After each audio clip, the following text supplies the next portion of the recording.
sounded like a dream. Smooth guitars, a velvet voice, a highway bathed in golden light, but underneath it all was a warning no one heard. A cry wrapped in luxury, a smile hiding something sinister. Because what if the Eagles' most iconic song wasn't just about a hotel? What if it was a metaphor for a prison you build with your own hands, and once you step inside, you never leave? Most people think it's just about a haunted hotel, a strange place on a dark desert highway. But the truth is, there's no hotel. There never was, because Hotel California wasn't meant to be a story. It was a message, a confession, from a band that had climbed the mountain and found something terrifying waiting at the top. A life so seductive it swallowed you whole. And no matter how far you ran, no matter how much you wanted out, you couldn't escape. You could check out, but you could never leave. And for the Eagles, that line wasn't just lyrics, it was prophecy. A prophecy that nearly tore them apart. California in the mid-70s wasn't just a place, it was a myth. Sunset Boulevard pulsed with neon fantasies, record labels printed money, and every kid with a guitar thought they were one song away from forever. The Eagles had already made it. They weren't chasing the dream anymore, they were living it. Hit albums, sold-out tours, limousines and leather jackets. To the outside world, they looked untouchable. But inside, something darker was spreading. Don Henley felt it first. The sense that the high was wearing off, that all the champagne and applause wasn't filling anything. He'd stare out hotel windows after shows, not at the fans, but at the emptiness behind them. He started writing in fragments, strange lines that didn't sound like anything they'd written before. Dark desert highway, cool wind in my hair, a place that welcomed you in, then slowly turned on you. At first, the band didn't know what to make of it. Too abstract, too weird. But Henley couldn't let it go, because deep down, he wasn't writing about a hotel. He was writing about the trap they were all in, the image, the pressure, the unspoken rule that said, once you reach the top, you can never come back down. They'd built their own prison and lined it with velvet. That was the moment the seed for Hotel California was planted. Not in a studio, not in a dream, but in a hotel room surrounded by everything they'd ever wanted and still feeling completely alone. It started as a phrase, a throwaway line Glenn Frey scribbled down during a conversation. Let's write something about the dark side of the American dream.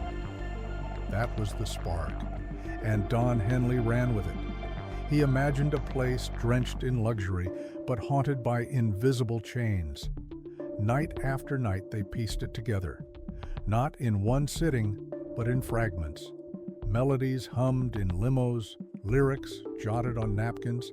Henley and Frey argued over every verse. Should it be obvious? Should it be cryptic? Should it sound like a warning or a welcome? They wanted it to feel beautiful on the surface, but twisted once you listened closely.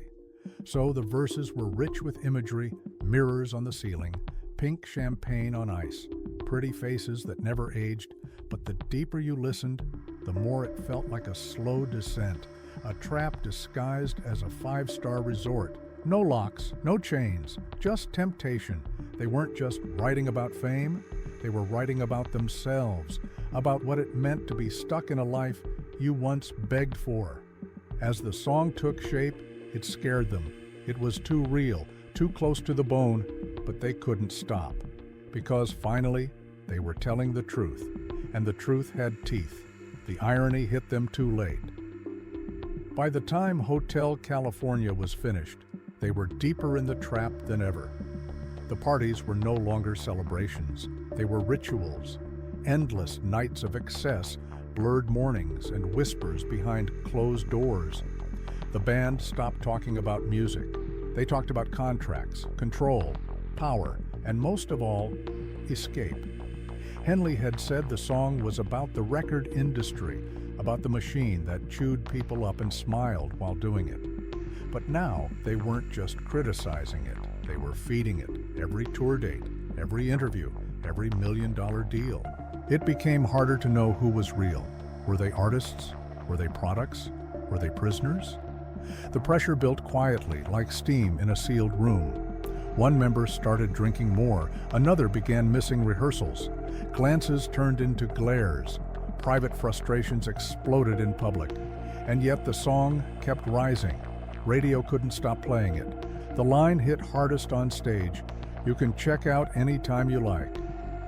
Henley would sing it night after night and feel like it was aimed at himself. But the worst part? No one around him thought anything was wrong. They were legends. They were golden gods. What could possibly be wrong? When Hotel California hit #1, it wasn't just a success. It was a crown.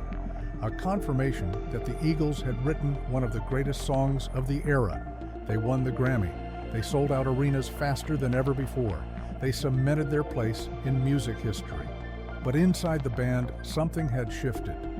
Frey later admitted he didn't enjoy the peak because he knew what came next.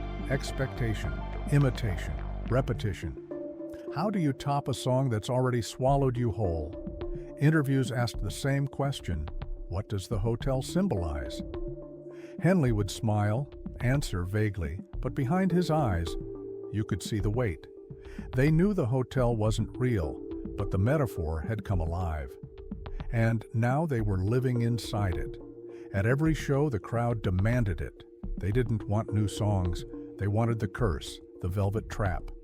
And so they played it again and again, knowing that with each performance, they weren't breaking free. They were digging deeper. It came to a head on a summer night, backstage. A fight over set lists turned into something darker. Words became threats. Instruments were thrown. One member walked off.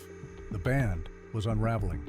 And yet, when the lights came on, they played Hotel California anyway. Every line cut deeper now. Such a lovely place. Yeah, if you ignored the price. They were prisoners of their own masterpiece, loved by millions, despised by each other. Henley once said, "We were trying to write something cinematic." They did. Only problem was, they cast themselves in the lead role. And the movie never ended. The Eagles broke up, officially. Unofficially, they were still stuck inside the hotel because the song kept playing in bars, on radios, at weddings, in elevators. They couldn't run from it. It was bigger than them now. Years later, in interviews, Henley would admit the song was about excess, about addiction, about being lured into something that looks like paradise but ends up feeling like a padded cell. And fans finally started asking the real questions. What were they warning us about? Was it fame? Was it the American dream? Or was it something inside all of us? That hunger to arrive without realizing where arrival actually leads. That's why Hotel California still haunts, because it wasn't just about the Eagles, it was about us. We all have a version of that hotel, a fantasy that seduces us, only to reveal the cage behind the curtain. And the scariest part? We built it ourselves. If this story hit deeper than you expected, if it made you hear a song you thought you knew in a completely new way, you're not alone. Hit that subscribe button, because there's a whole world of songs that hide stories like this one, and we're about to uncover every last one.